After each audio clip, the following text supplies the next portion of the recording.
Here's another question that was sent to me a little while ago. The individual wanted to know what it actually meant to reverse a set of plans, or if a house was a reverse. And this is actually what it is.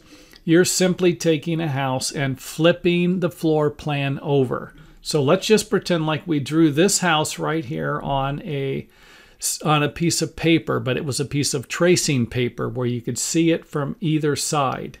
And then you simply turn the piece of paper over, upside down. You would end up with something like this. And this is what is commonly referred to as a reverse.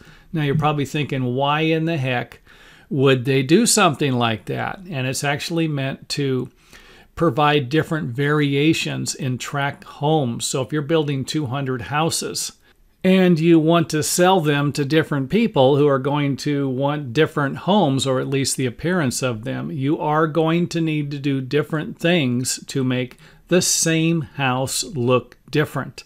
One of those ways, of course, is simply flipping them over. Another way would be to put siding on one house, stucco on another, and change the window sizes, move the windows around.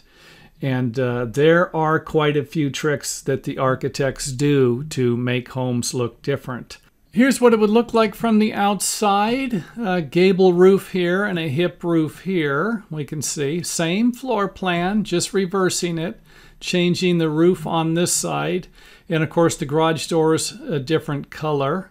Same doors over here as it is over here.